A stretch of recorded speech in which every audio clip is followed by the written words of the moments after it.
Hi there, this is Tony from pianotone.ca, and this is a video I've had a lot of requests for and unfortunately never got around to making when I used to own a Yamaha P-125.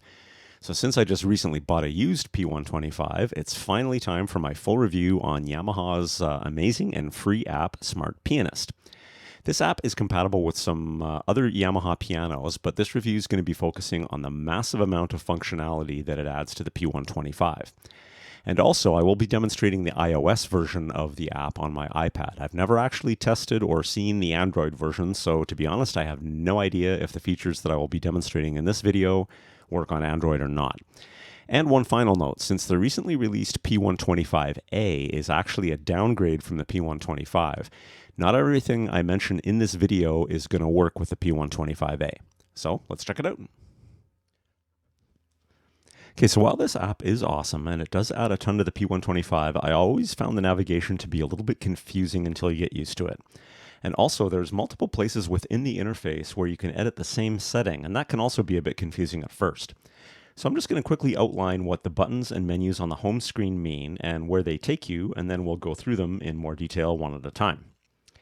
So the top left menu is going to take you into the three main areas on Smart Pianist. Piano Room, this has piano playing centric features.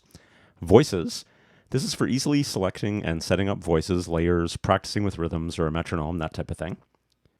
And Song, this is for playing along with and recording songs. Now the top right of the main menu has a settings wheel. And that settings wheel is going to be different depending on which of the areas that you are in at the time on Smart Pianist. Now the bottom left of the main menu has a utility section and an area to set up your instrument connection. And common to all of the areas of Smart Pianist is this menu at the bottom that has four different sections. It's got a record button for MIDI or audio recordings, and then it's got a button to access your registration memory, and a button for rhythms or the metronome, and then there's a very simple mixer to adjust levels. Then the help button in the top right can also be useful. Basically, it's the question mark button. When you hit that, things are going to turn yellow, and then basically, while that you're in that mode, you can click on each one of these things, and it'll give you a little description of what it is and what it does. Okay, Piano Room. There's a number of Yamaha pianos that actually have a Piano Room feature built right into the piano itself, like on my DGX 670.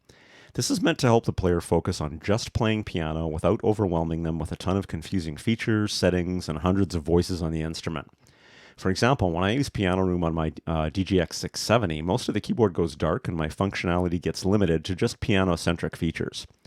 So the Piano Room within Smart Pianist is the same idea. It's trying to focus the player on just the piano-centric features and settings. To be honest, I never actually used the Piano Room for the P-125, with the exception of a couple of, kind of obscure options and settings that I'm very unlikely to ever change. Everything that you can do in the Piano Room area can be done in other sections of the app.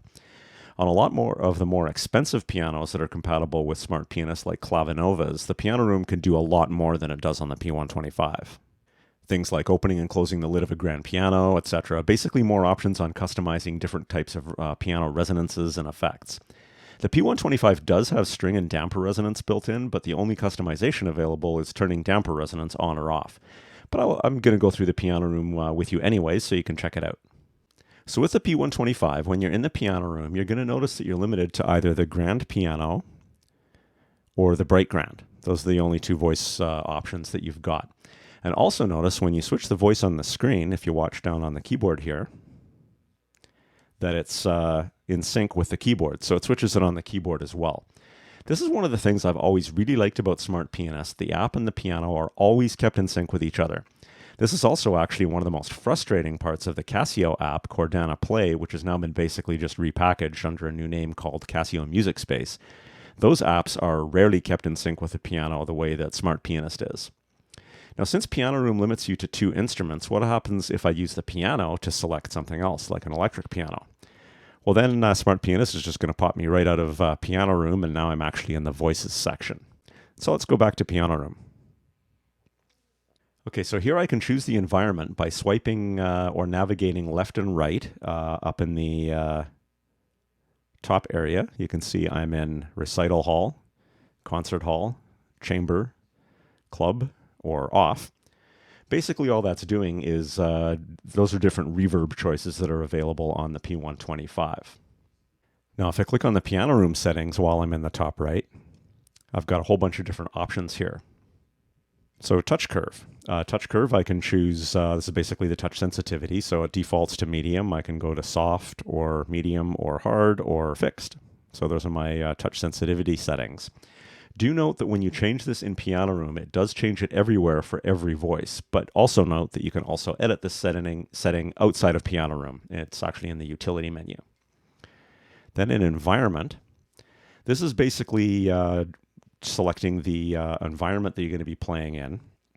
So down here I've got club and then chamber. These are the same reverb settings that I was swiping to on the main screen, except in here I can also change the depth. So if I edit the depth, see right now, that's where it's at. If I just crank it so it's obvious.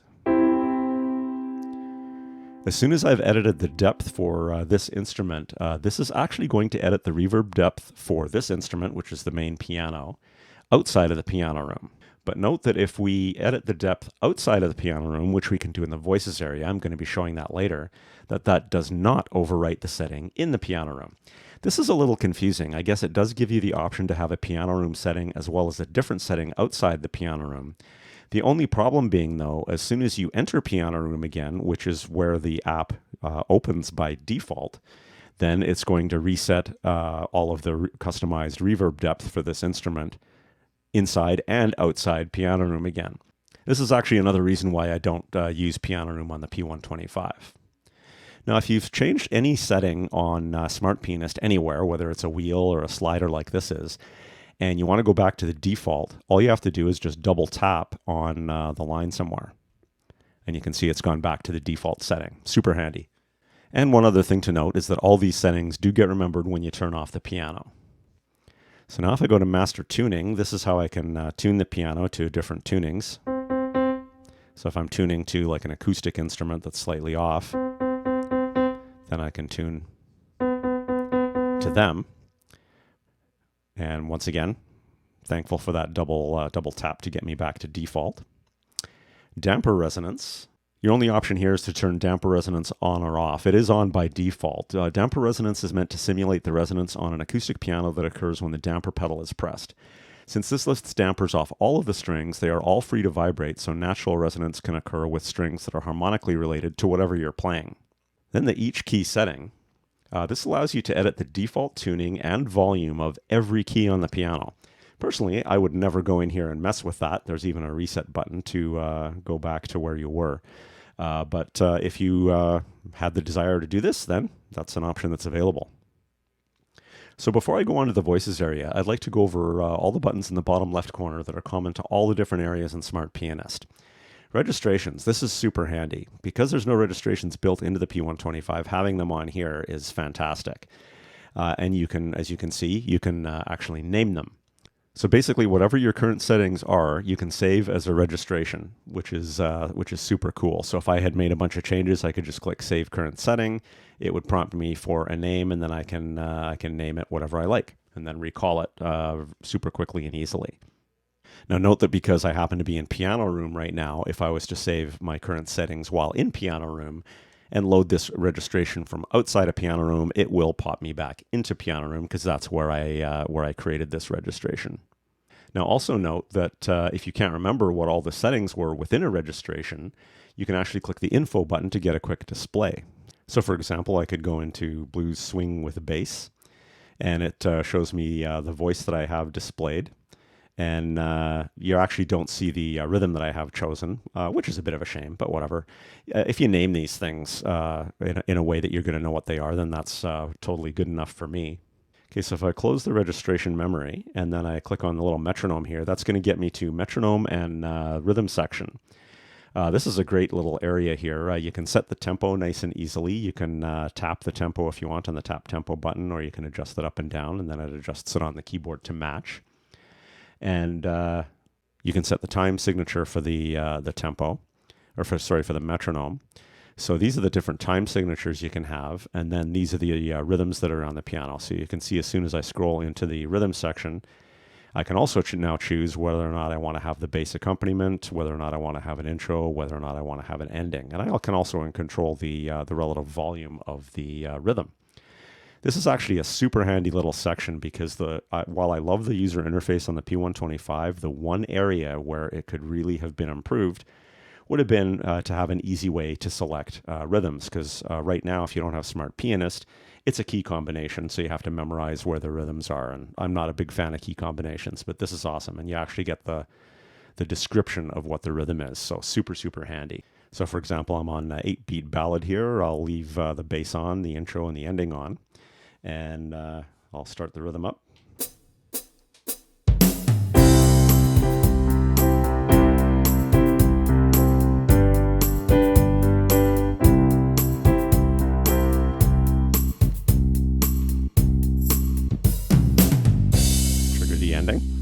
Now, also note that because these are always in sync, if I go to adjust the tempo on the keyboard itself, so I hold down rhythm, 90, and set it to 90, it updates on the Smart Pianist app. So once again, I love the fact that they're synced. Okay, so if I close out of here and I go to this icon, this is the mixer. It's a very basic mixer, so it's going to allow me to adjust the relative volume of whatever I have chosen here. Because I'm in piano room, the left and the layer is disabled, but those are going to be enabled in a different area. But just as a quick demo here, if I start this up again, you can hear I can adjust the relative volume of the rhythm. So super easy, super cool.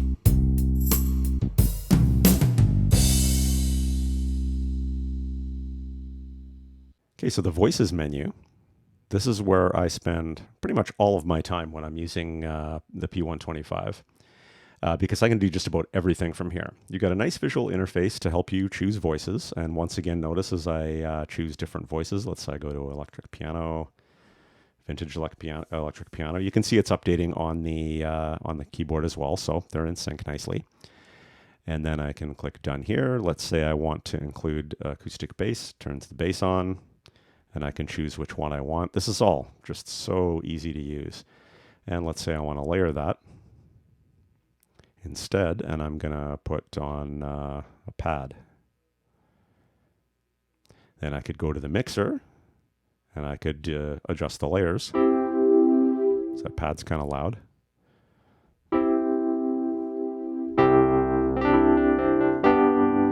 So once again, super easy to use. And from within the voice settings wheel up here, this is the one that changes depending on where you are. In the voices section, I can change the octave of the main, the layer, or the bass. So for example, if I want to up the octave of the main, or lower it, or up the layer of the pad.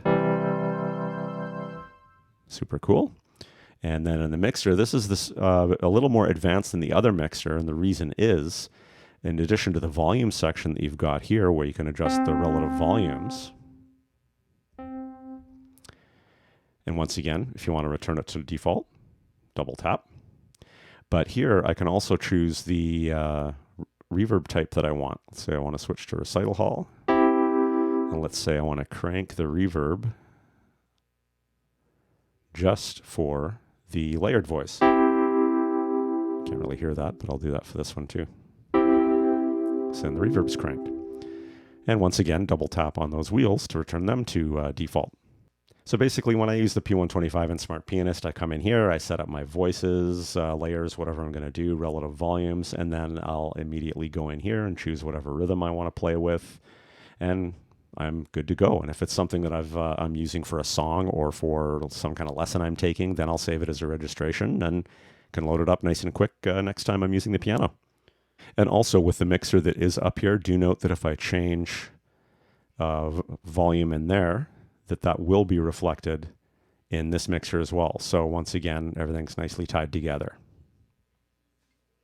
Okay, I'm going to skip the song menu for a minute so that we can go through the utility menu in the bottom left here.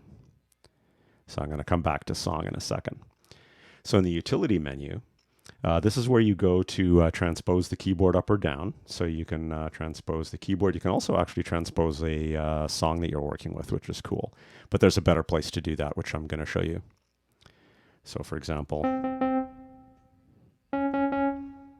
handy for us beginner piano players to be able to transpose. Then for master tuning, this is the same master tuning that we saw in Piano Room. So again, I'm unlikely to use that, but it's there if I need it. Under keyboard setting, we've got the touch curve, again, the same thing that we had in Piano Room that we can set here as well, soft, medium, fixed, or hard. Pedal setting, basically if you have the LP1 triple pedal unit connected to the P-125, then if you enable page turning, then the left and the right pedal can turn pages on your sheet music within Smart Pianist. I don't have that. I have that pedal for my DGX 670, but it's not hooked up to this right now, so I can't demo that. Now, sound setting, the speaker, this is basically when you want the speakers to be enabled. By default, it's headphone switch, which means if I have something plugged into the headphone port, then the speakers are going to be off by default. My other choices are I could have the speakers on all the time or off all the time. I just leave it on headphone switch, and I've always got a spare little adapter like this one.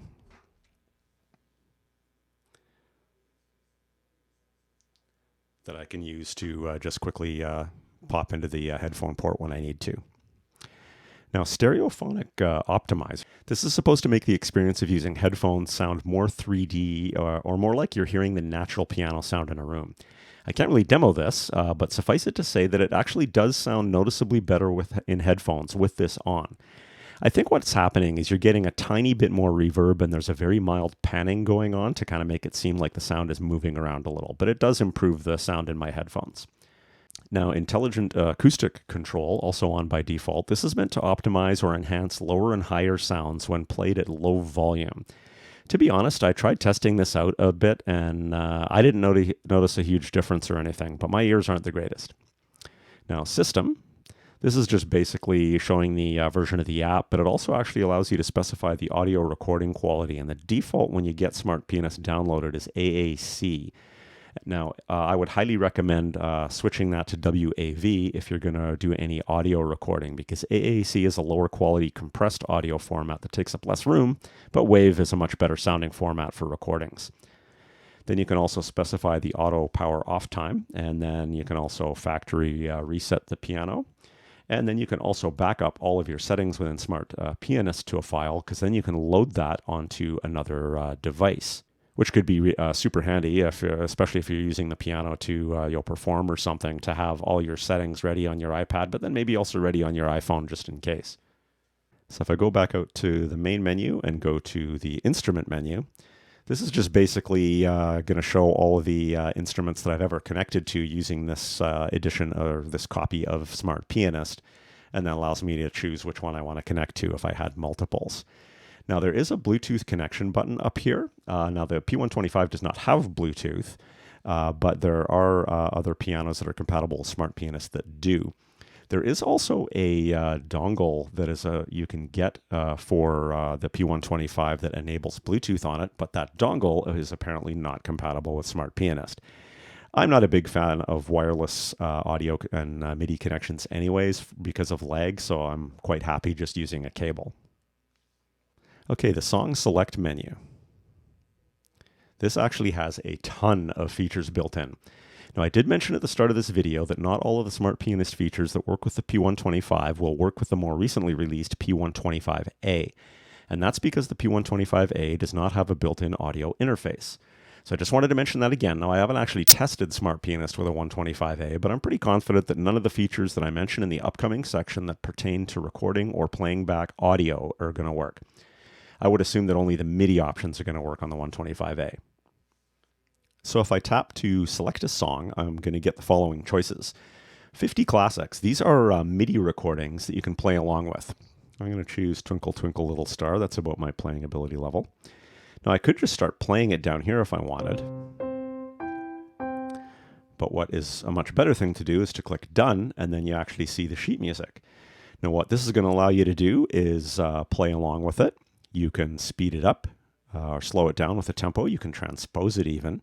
For example, if you keep your eyes on the sheet music, if I transpose it up a couple of steps, the sheet music actually adjusts. So that's super cool. And I can also just play the left or the right part, so that if, for example, I could play the left part on the keyboard so that I can play the right part on the piano and play along. So let's check that out. So you can see it's just playing the bass part. I could switch that to the right part, and I could play along either side that I want. I can adjust the volume, have them both play,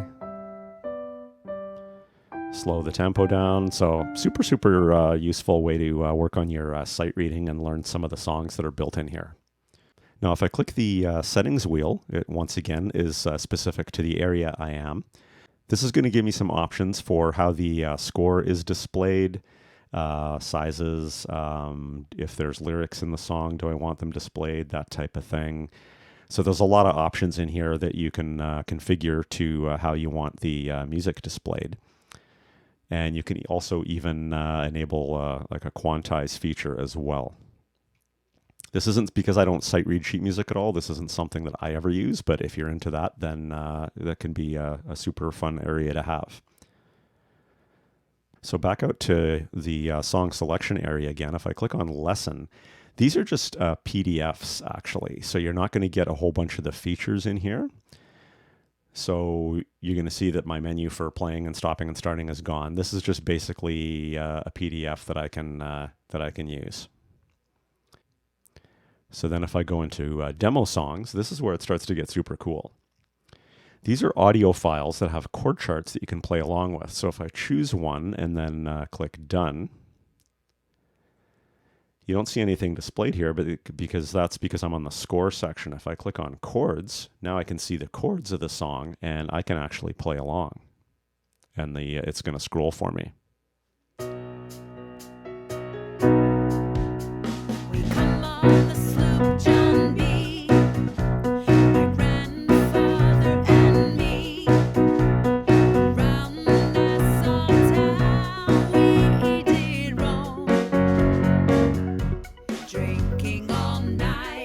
You can also transpose this.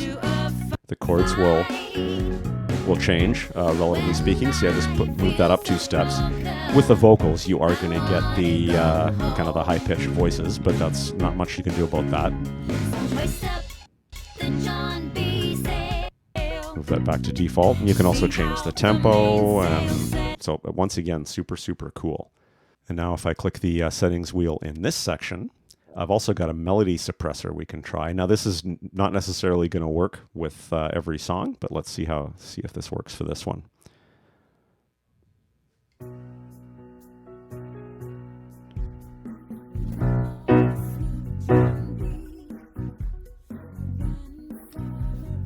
So you can kind of hear the background vocals that are harmonies they're still there, but the main vocal is kind of suppressed. So that can be cool if you want to try and sing along.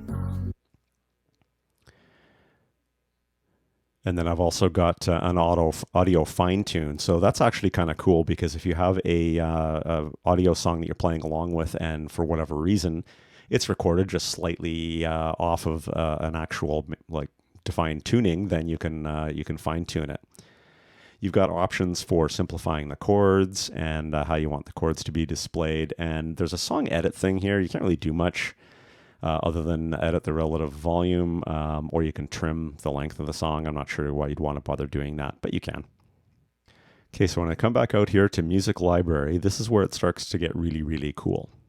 This is going to connect to whatever the default music playing app is on my device. So this is going to be the music app on my iPad. So if I choose a song from within here, if I go to songs, this is everything that I've got on my iPad. I'm actually going to go to choose one of my backing tracks here. And then when I click done, it's reading my file and then it's going to make a chord chart for me. That is super, super cool.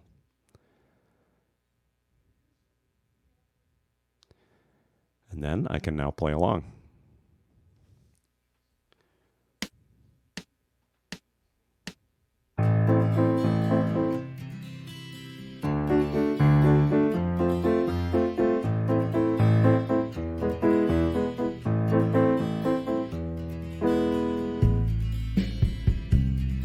super cool feature. And again, I've got all the same abilities to be able to transpose, pause, adjust the volume, the tempo, that type of thing. And if there was melody in there, I could suppress the melody.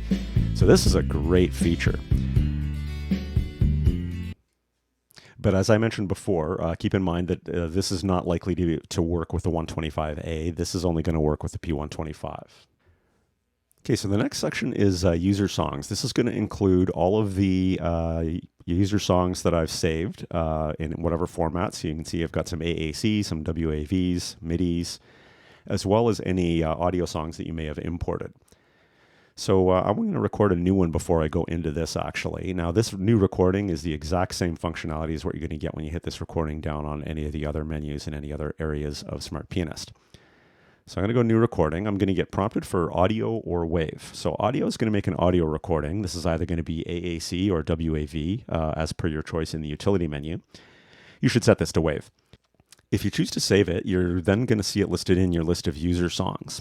So now I'm just going to record a quick audio file, and do note that I can include rhythms in these recordings. Also note that if I'm in this mode and I press record, the rhythm is just going to start and the recording is going to start. So you do have to be ready for that. Then when I press stop, I'm given the option to listen to what I recorded prior to saving it. So let's give this a try.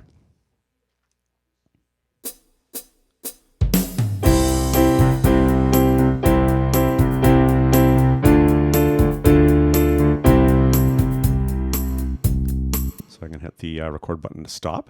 Now I can play it back to check it out. I can adjust the playback volume.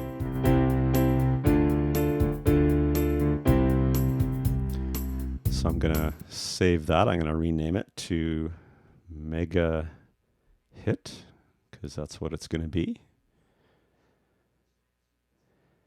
And now you can see it spits out a chord chart for me.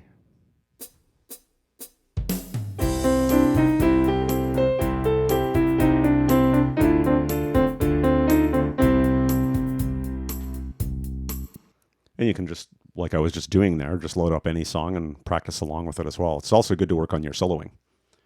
So now let's try making a MIDI recording. If I choose new recording and I choose MIDI instead, the first thing, everything works the same as far as recording. I can still use rhythms and bass and all of that. But before doing that, be aware that doing this from the app is going to overwrite whatever the current onboard song is that was stored on your piano if you've recorded one just using the piano, because that's also a MIDI recording and it only stores the one. So I have no idea what's on my piano right now, but let's just click play here to check this out.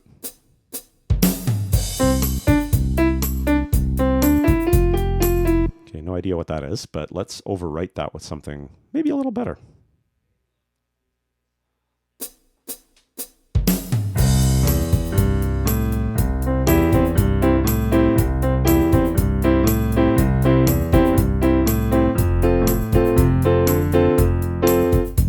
Enough.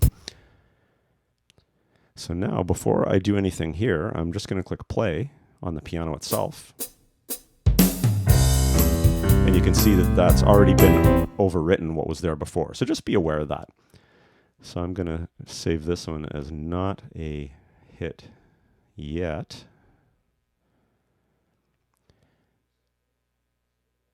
And with this one, I actually get a score. If you had popped back out and you were on this no chord thing, that's because you're on a MIDI recording and you get a score instead. But the score looks kind of funny, doesn't it? All my notes seem to be, in this case, it started with a bass clef because that's where I started playing. And then all these notes are crazy high, which should really be in the treble clef. I'm not sure why they do this by default. And I've actually seen videos with super involved workarounds for fixing this, but it's actually just a setting in the app. If I click on the settings wheel up here, and I go to the score, if I go grand staff view of the right part and choose that, everything returns to normal. I've got my treble clef, my bass clef, there's my bass line, and there's my treble part that I was playing. And then once again, I can play along with that if I want to.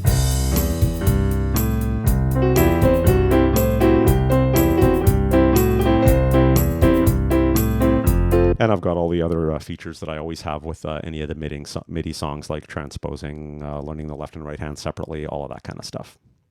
Okay, so let's say you've created a MIDI or an audio song and you want to share it. Well, from this menu here, you just click Edit. I know this isn't terribly intuitive. but then you select the one that you want to share. So let's say I want to share this wave song. And then I can now click the up arrow, which appears. And then I'm going to have options to save this to Dropbox, to a shared folder, to wherever, and email it to somebody, that type of thing. So then that way you can share a file that way. And do note that if you exported a MIDI file that includes drums or bass into your DAW software like GarageBand, you are going to get the drums and bass included in your DAW project as separate tracks. So if you like recording in MIDI, that's super, super handy. And let's say you want to import an audio file, for example. Let's say it's a WAV file someone sent you, or you made a backing track on some other piece of software or something, and you don't want to have to try to figure out how to load it into your iPad music library and access it that way. Instead, you can just click the download and then navigate to the file. So if I go in here and open a backing track file here, one of my backing tracks, then it's going to import that into Smart Pianist. And then when I load that up, same as usual, it analyzes it. It gives me my, my chord chart. And there we go. Okay, so that's pretty much it for the Smart Pianist app with the P-125. I find this app to be absolutely fantastic for the P-125. I use it almost every time that I use the piano. I go straight to the voices area, and from there I can easily select voices, layers, splits, and rhythms. I can easily save and load registrations with memorized settings for songs that I play, or exercises that I'm currently working on, and I can make audio or MIDI recordings with just the push of a button. So I hope this review on Smart Pianist for the P-125 was helpful. I've included a link below to my full review on the P-125. It was a while ago, but it's still an okay video to check out, as well as some links to piano training that I recommend. If you have a P-125 or P-121, I highly recommend checking out the Smart Pianist app to greatly improve your experience with your piano. So thanks so much for checking out this video. If you like the content, please feel free to smash the like button and subscribe to my channel. That does really help me out. Happy piano playing and have an awesome day.